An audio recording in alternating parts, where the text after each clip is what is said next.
बिस्मिल्लाहिर्रहमानिर्रहीम। अस्सलाम वालेकुम। आज 19 अप्रैल है, दिन है सोमवार का। आज दो बड़ी डेवलपमेंट्स हैं। एक तो तहरीक लब्बैक और हुकूमत के दरमियान मुज़ाकरात हो रहे हैं। इस वीडियो में मैं आपको बताऊंगा मुज़ाकरात कहाँ तक पहुँचे और किस बात पर इख्तिलाफ़ात बहुत ही ज़्यादा हैं। और दूसरा मामला है जो प्राइम मिनिस्टर पाकिस्तान इमरान खान साहब ने आज खिताब किया। बहुत इंपॉर्टेंट खिताब, बहुत इंपॉर्टेंट बातें और उसमें इंपॉर्टेंट नुकात जल्दी जल्दी मैं आपके सामने रख देता हूँ।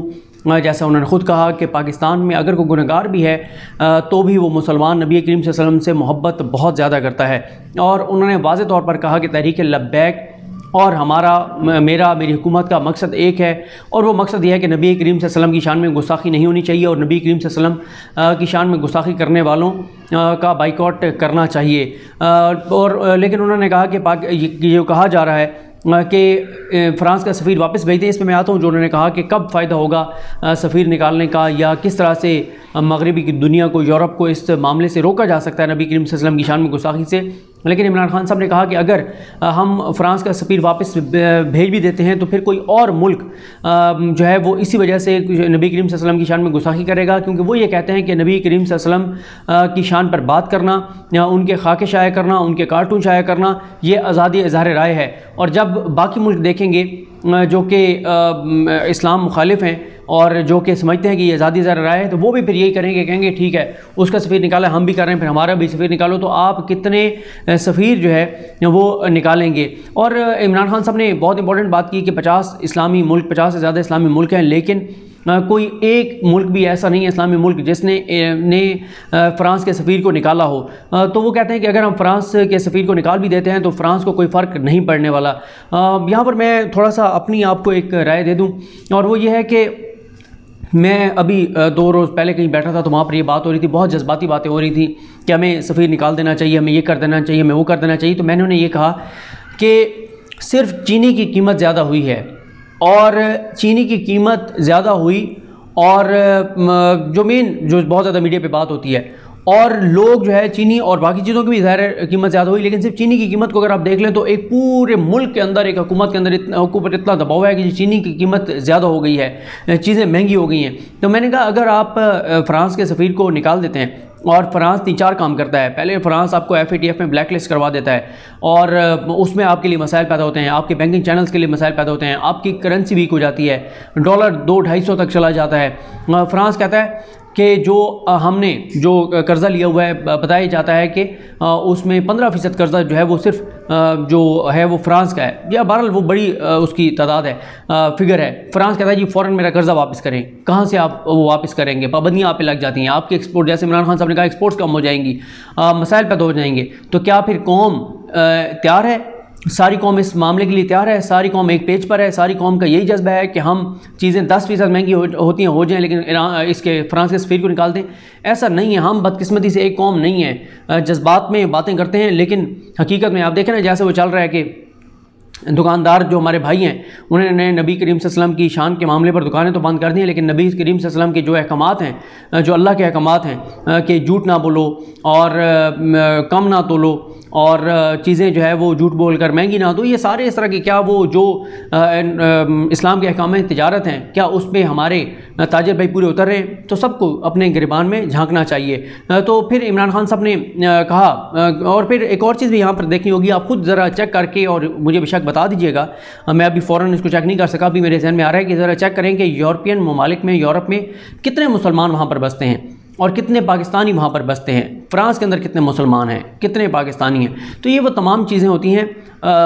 जब आप एज़ ए पार्टी बात करते हैं वो अलग बात होती है, जब आप एज़ ए रियासत बात करते हैं, जब आप एज़ ए मुल्क बात करते हैं, जब आप एज़ ए हुकूमत बात करते हैं, तो वो मामला मुख्तलिफ होता है। अब इमरान खान साहब ये कहते हैं कि जब हमारे तहरीक लब्बैक के साथ मुज़ाकरात जारी थे और हमने फ़्रांस के सफ़ीर के हवाले से जो मुआहदा था कि हम करारदाद असम्बली में पेश करेंगे वो करनी थी, लेकिन हमें रिपोर्ट ये मिली कि वो तैयारियाँ कर रहे हैं इस्लामाबाद आने की, और इस वजह से फिर हमें ये ऑपरेशन करना पड़ा। और मैं आपको बता चुका हूँ कि क्यों पाकिस्तान अफोर्ड नहीं कर सकता था उनका इस्लामाबाद आना। वो मैं मुकम्मल आपको जो पहली इस मामले में मैंने वीडियो की थी, आपको बताया था कि अफ़गानिस्तान का जो मामला है, अमेरिका यहाँ से निकल रहा है, पाकिस्तान इस वक्त दुनिया के अहम मुल्कों की नज़र में है। रूस का वज़ीर ख़ारजा आया, अमरीकी हुकाम यहाँ पर आए, फिर शाह महमूद कुरैशी अभी UAE, तुर्की और जा रहे हैं, ईरान जा रहे हैं, बल्कि गए हुए हैं। और इस हवाले से हम तहरीक वो उसमें शहर इक़्तिदार में तफसील से बात कर चुके हैं, नकवी साहब अपनी वीडियोज़ में तफसील से बात कर चुके हैं। और फिर पाकिस्तान और भारत के हवाले से चीज़ें चल रही हैं।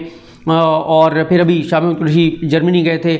और ये सारी वो चीज़ें हैं जो बहुत इंपॉर्टेंट हैं। अफ़गानिस्तान के तनाज़ुर में इस वक्त पाकिस्तान जो है वो बड़ी एक अहम मरहले से गुजर रहा है। तो इसमें अफोर्ड नहीं कर सकते थे कि धरना आता और इंडिया इन चीज़ों को प्रोपगेट करता और दुनिया और ये जो इंपॉर्टेंट विजिट्स हैं वो ना हो पाते अगर यहाँ पर धरना चल रहा होता और इस तरह की जलाओ गिराओ और चीज़ें होती। तो फिर इमरान खान साहब ने बताया कि 70% ट्वीट्स जो हैं वो फेक अकाउंट से हैं जो कि की जा रही है। ये हर मौके पे की जाती हैं। मैं आपको ये बात कई बार बता चुका हूँ कि हमें एक बार दिखाया गया था बाकायदा, डॉक्टर असलान खालिद साहब ने हमें फैक्ट्स दिखाए थे, चीज़ें दिखाई थी कि एक मसलक के ख़िलाफ़ कुफ्र के का फतवा देकर और उसके ऊपर उसके काफिर होने का ट्रेंड चला और उन्होंने हमें बताया था कि कौन कौन सी ट्वीट कहाँ से इनिशिएट हुई और वो अकाउंट कहाँ से चल रहा है। वो अकाउंट सारे तकरीबन इंडिया से चल रहे थे जिन्होंने इनिशिएट किया था।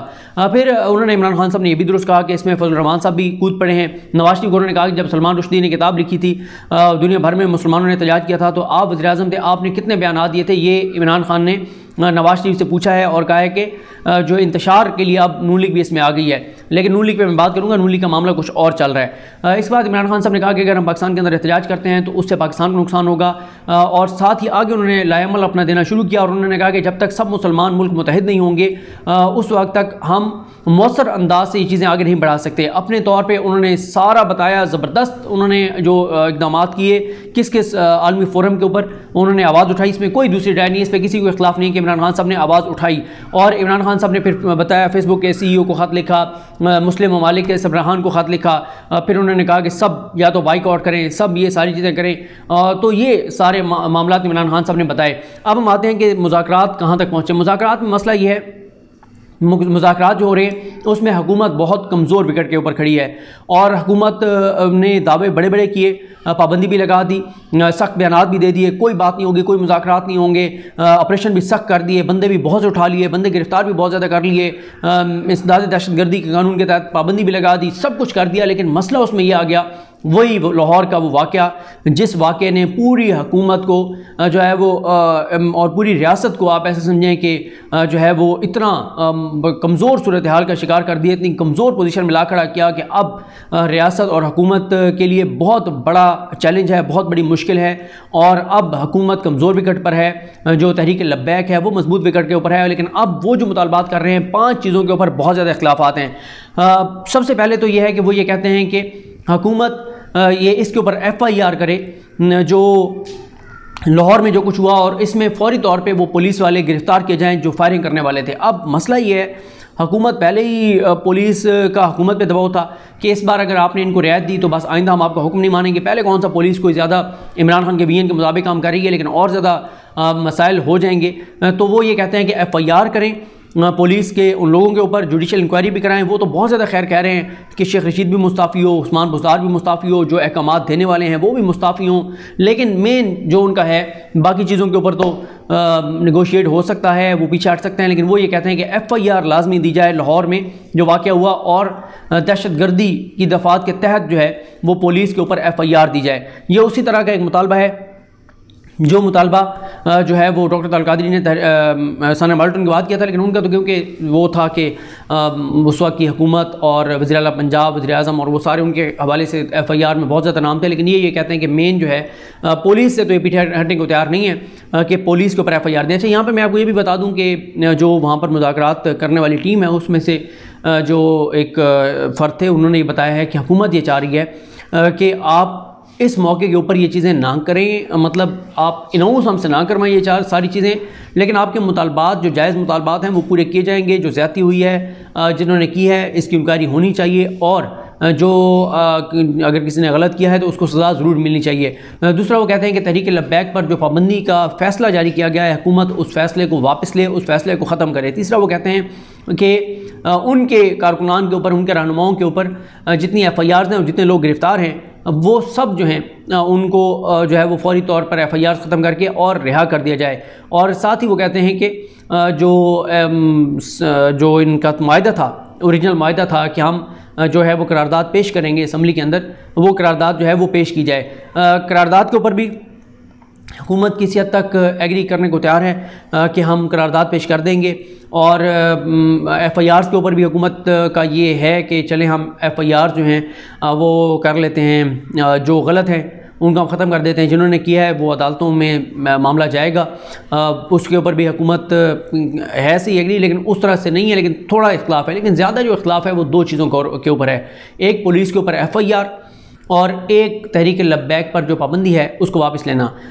बल्कि इंटरेस्टिंग बात यह है कि मुज़ाकरात में एक मौके पे उनको कहा गया कि जिन बुनियादों पे अब ये हुकूमती टीम उनको बता रही है कि जिन बुनियादों पर आपके ऊपर FIR ये आपके ऊपर पाबंदी लगी है तहरीक लब्बैक के ऊपर, वो बड़ी कमज़ोर बुनियादें हैं और आपको अदालत से जो है वो रिलीफ मिल जाएगा। इसलिए आपको इस मामले के ऊपर ज़्यादा ज़ोर देने की जो है वो ज़रूरत नहीं है। अब सबसे मेरा ख़्याल है इसमें एक पॉइंट जो सबसे इम्पॉर्टेंट है वो यही है कि पुलिस के ऊपर FIR और पुलिस एहलकारों की दहशतगर्दी की दफ़ात के तहत गिरफ़्तारी, ये सबसे इम्पॉर्टेंट पॉइंट है। देखते हैं इस पर तहरीक लब्बैक भी चढ़ती है या इस पर हुकूमत भी चढ़ती है। और दूसरा नंबर पर जो मेरे लिए इम्पॉर्टेंट पॉइंट है वो यही है कि तहरीक लब्बैक पर पाबंदी का फ़ैसला वापस लिया जाता है या नहीं लिया जाता। ये दो बड़े पॉइंट्स हैं, इंपॉर्टेंट पॉइंट्स हैं जो कि ऐसा समझें कि इसमें फ़ैसला कुन होंगे, लेकिन हुकूमत काफ़ी पीछे हट रही है और उसकी वजह यही है कि अब ये मामला बहुत ऊपर चला गया है, बहुत आगे चला गया है, ताजरों तक, सियासी और मजहबी जमातों तक। और ये भी आपको बता दूं कि लाहौर में 1 दर्जन से ज़ायद गद्दियों के पीरों को जो है वो बुलाया गया है, उनको वहाँ पर लाया गया है, उनको वहाँ पर मंगवाया गया है, बुलवाया गया है, बुलाया गया है और उनको एक्टिव किया गया है। वो इस मुज़ाकरात में शरीक हैं और बात करने की कोशिश की जा रही है और मामलात को पुरअमन तरीके से, मुज़ाकरात से अच्छे तरीके से हल करने की कोशिश की जा रही है। अब देखते हैं मामलात किस तरफ जाते हैं। आज रात को बड़ा ब्रेक थ्रू हो सकता है, लेकिन यह है कि चीज़ें हैं बहुत कॉम्प्लिकेटेड, कोई इतनी आसान नहीं है। एक हुकूमत के अंदर सोच ये भी है कि आप अनाउंस हमसे ना करवाएं ये सारी चीज़ें। ज़ाहिर हुकूमत के लिए इतना मुश्किल है कि इतना सख्त मौक़िफ़ ले लिया, इतनी बड़ी बड़ी तकरीरें कर दी, इतने बड़े बड़े बयानात दे दिए, अब एकदम इतना पीछे हटना आसान नहीं है और कहा जा रहा है कि ऐसा ऐसा चीज़ों को हम मैनेज कर लेंगे। देखते हैं कि किस तरफ मामला जाते हैं। अल्लाह करीम पाकिस्तान को अपने ज़ुबान में रखे। अल्लाह हाफ़िज़।